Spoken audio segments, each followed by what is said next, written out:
Welcome to Bodi RJ சமையல். இன்றைக்கி நம்ம பார்க்க போகிற ரெசிபி உளுந்த வடை. வாங்க அதுக்கு தேவையான பொருட்களை பார்த்துடலாம்.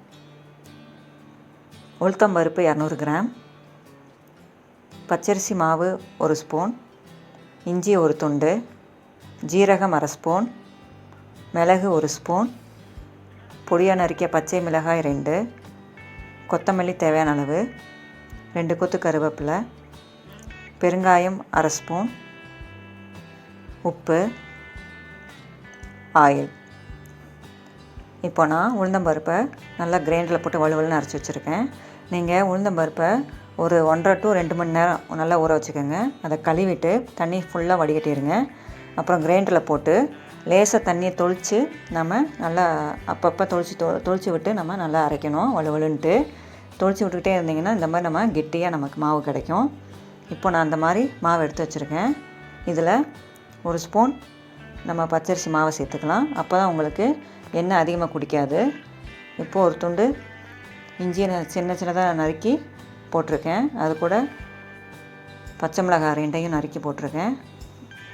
கருவேப்பிலை, கொத்தமல்லி அதையும் பொடியாக நறுக்கி போட்டுக்கோங்க. அப்புறம் ஒரு ஸ்பூன் மிளகை 1-2 தட்டி போட்டிருக்கேன். முழுசாக போட்டால் சின்ன பசங்களாம் சாப்பிட மாட்டாங்க. அதனால் நம்ம 1-2 நம்ம இடித்து போட்டோம்னா எல்லாருமே நல்லா ஈஸியாக சாப்பிட்றதுக்கு நல்லாயிருக்கும்.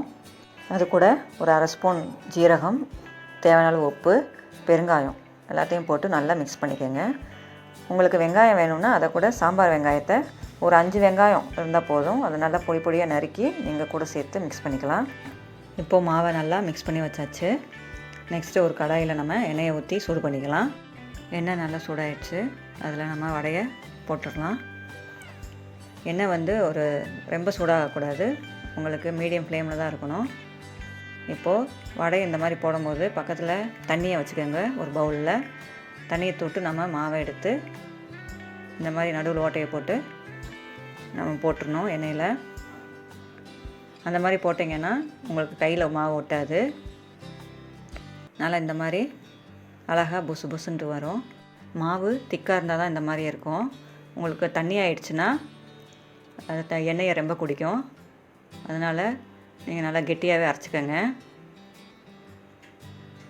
இந்த மாதிரி நம்ம அப்பப்போ திருப்பி விட்டுக்கணும். வடை வேகிறதுக்கு கொஞ்சம் லேட் ஆகும். இந்த மாதிரி நம்ம பொறுமையாக மீடியம் ஃப்ளேம்லேயே வச்சு திருப்பி விட்டுக்கலாம். அப்போ தான் வடை உள்ளேலாம் நல்லா வேகும். இப்போது நல்லா வெந்துட்டுருக்கு. இப்போது முக்கால் பதத்துக்கு நல்லா வெந்துருச்சு வடை. இந்த டைமில் நம்ம எடுத்துடலாம் வடையை. இப்போ எடுத்துகிட்டு மிச்சம் இருக்கிற மாவை நம்ம வடையாக தட்டி போட்டுடலாம்.